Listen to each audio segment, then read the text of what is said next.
Hast du dich schon einmal dabei ertappt, wie du ein leeres Blatt anstarrst, Oh ja, vor dem Eingang eines Fitnessstudios stehst oder eine verrückte Idee hast, absolut. aber nie anfängst? Klassiker. Aber warum ist es so schwer, den ersten Schritt zu machen? Wir reden von Prokrastination, die sich halt schick verkleidet, die Angst vor dem Erfolg. Die Wahrheit ist, etwas zu beginnen, egal ob es eine Fitnessreise ist, ein kreatives Projekt oder eine Business-Idee, ist es immer sehr anstrengend. Und zwar wegen einer Sache: Widerstand.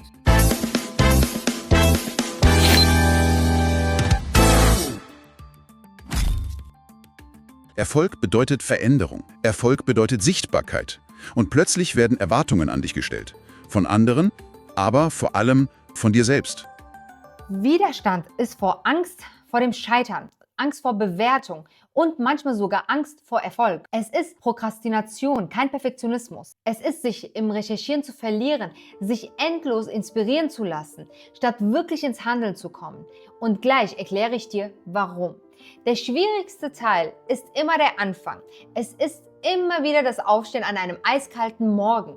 Es ist immer der Moment, in dem du raus musst, und es ist hart. Aber sobald du dich bewegst, ist es gar nicht mehr so schlimm. Und hier ist mein wichtigster Rat: Starte klein, nicht perfekt. Vergiss für einen Moment das riesige Ziel. Schreibe nur eine einzige Zeile. Mache einen Schritt, der vielleicht 5 Minuten dauert. Sobald du das getan hast, hast du den wichtigsten Teil bereits gewonnen. Wie ich das gelernt habe: In meinem Leben habe ich verstanden, dass Durchhaltevermögen nicht aus dem perfekten Moment entsteht. Es entsteht aus kleinen, unperfekten Handlungen jeden Tag. Und ja, als Perfektionist tut das sehr weh.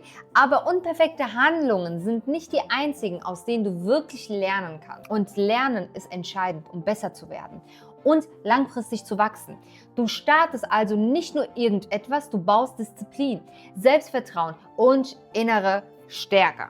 Ich erinnere mich noch an die Zeit nach der Schule. Ich wusste nicht, was ich machen wollte. Wobei, ich habe schon was angefangen, aber war das denn genau das, was ich wollte?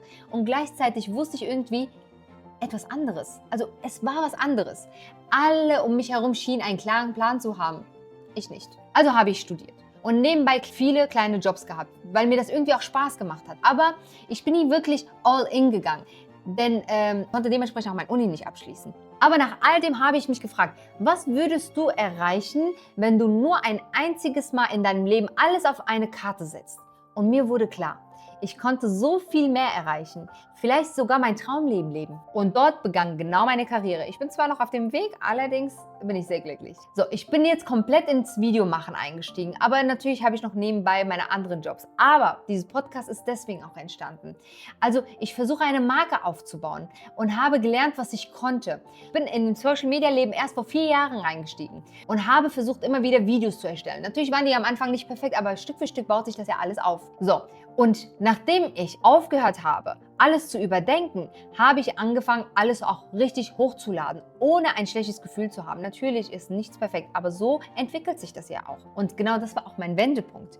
Ich habe das gemacht, weil ich es geliebt habe, ohne jede Pose zu kontrollieren, ohne jede Fehler zu verstecken. Das war es. Warum ist es also so schwer anzufangen? Weil wir als Menschen gelernt haben, dass Scheitern gleichbedeutend mit Versagen ist. Und das Versagen das Gegenteil von Erfolg ist. Aber das ist völliger Unsinn. Anfangen zwingt dich auch aus deiner Komfortzone. Und selbst wenn du scheiterst, führt dich das zum Wachstum. Und Wachstum brauchen wir. Also bitte, stell dich dem inneren Widerstand. Gib ihm ein kleines bisschen Raum. Und dann wirst du schneller unaufhaltbar, als du denkst. So, vergesst nicht zu liken, zu teilen und zu abonnieren. Wir sehen uns im nächsten Video. Und bye bye, passt gut auf euch auf.